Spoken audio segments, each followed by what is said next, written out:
एक real life story. Anju और श्रीधर की कहानी जो अपने जीवन में एक अलग पड़ाव से गुजर रहे थे। लॉकडाउन पूरे देश में जाहिर कर दिया गया और अंजू को पता चला कि वो प्रेग्नेंट है। एक तरीके से वो खुश थी क्योंकि श्रीधर को वर्क फ्रॉम होम मिला था। उसे लग रहा था कि 1 साल हो गया शादी को और जो वक्त हम साथ नहीं बिता पाए थे वो आज बच्चे की आने की खुशी के साथ इस लॉकडाउन पीरियड में बिता पाएंगे। पहला हफ्ता तो बहुत खुशी से बीता, एक दूसरे की मदद कर रहे थे और दोनों ही फिल्में साथ देख रहे थे, म्यूजिक साथ सुन रहे थे, बहुत रोमांस था।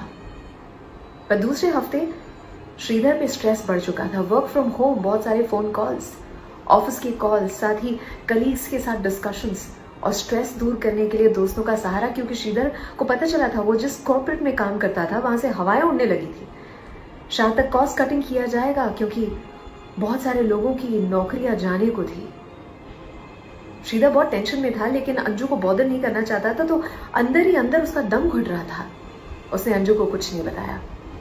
अंजू के शरीर में जो बदलाव आ रहे थे, उसके दिमाग पे जो स्ट्रेस, जो टेंशन था कि आगे चल के क्या होगा इस लॉकडाउन पीरियड में, चीजें, वस्तुएं कम पड़ रही थी और साथ ही घर का सारा काम और उसके अपने मूड स्विंग्स।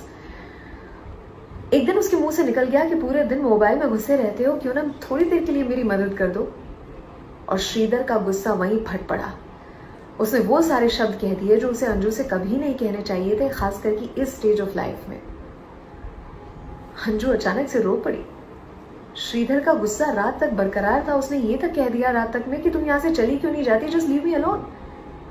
अंजू को कुछ समझ नहीं आ रहा था। उसे श्रीधर के पैर तक पकड़ लिया लेकिन श्रीधर उस रूम से चला गया। अंजू रात भर रोती रही। न जाने सुबह तक उसके दिमाग में क्या आया, तो उसने एक रिस्क लिया। मास्क लगा के उसी शहर में उसकी माँ रहती थी, माँ के घर के लिए वो रवाना हो गई। श्रीधर उठा, उसने अंजू को पूरे घर में नहीं पाया। वो थोड़ा सा बेचैन हुआ लेकिन फिर ऑफिस से इतना काम था कि उस काम में लग पड़ा। उस बात को बिल्कुल ही भूल के अपना काम करता रहा और 2 दिन बाद एक खबर आई कि कॉस्ट कटिंग तो नहीं होगा लेकिन सैलरी कट जरूर से होगी। श्रीधर को एटलीस्ट इस बात की खुशी थी कि उसकी नौकरी बरकरार रहेगी। दिमाग जब थोड़ा सा ठंडा हुआ तो उसे अंजू की बड़ी याद आने लगी। वो जानता था कि अंजू से बेहद प्यार करता है और उसे पछतावा हो रहा था। उसने अंजू को कॉल किया और कहा, मुझे माफ कर दो, तुम्हें ना कहने वाले सारे शब्द मैंने कह दिया। I want to take them back. मैं वो सारे अल्फाज वापस लेता हूँ अंजू। 15 मिनट तक वो बोलता रहा और सामने से कोई आवाज नहीं आई। उसने फिर कहा, Anju I just want one chance, मुझे एक मौका दो, मुझसे ये गलती दोबारा बिल्कुल नहीं होगी। तब अंजू बोल उठी। उसने कहा कि तुम जैसे इंसान को कोई चांस दे वो सबसे बड़ा बेवकूफ ही होगा, और मैं ही हूँ वो बेवकूफ क्योंकि मैं तुम्हें वो चांस देने जा रही हूँ।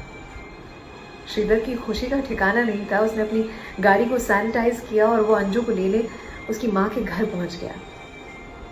लेकिन अंजू के दिमाग में अभी भी एक सवाल था, क्या ऐसा फिर मेरे साथ नहीं होगा? हमारे घर, हमारे रिश्ते तब तक सलामत हैं जब तक ऐसे लोग हैं उस रिलेशनशिप में जो गुस्से से ज्यादा प्यार को वजूद समझते हैं। ऐसे लोगों के दिल को ऐसी खरोंचे ना दे जिनके जख्म आगे चल के नासूर हो जाए।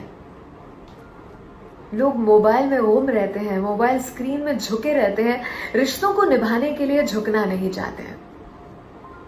मैं कहती नहीं हूं कि रिश्ते तोड़ दीजिए, लेकिन जहां तुम्हारी कद्र न हो वहां रिश्ता निभाने से भी क्या फायदा। वैल्यू व्हाट यू हैव और value when you lose what you had.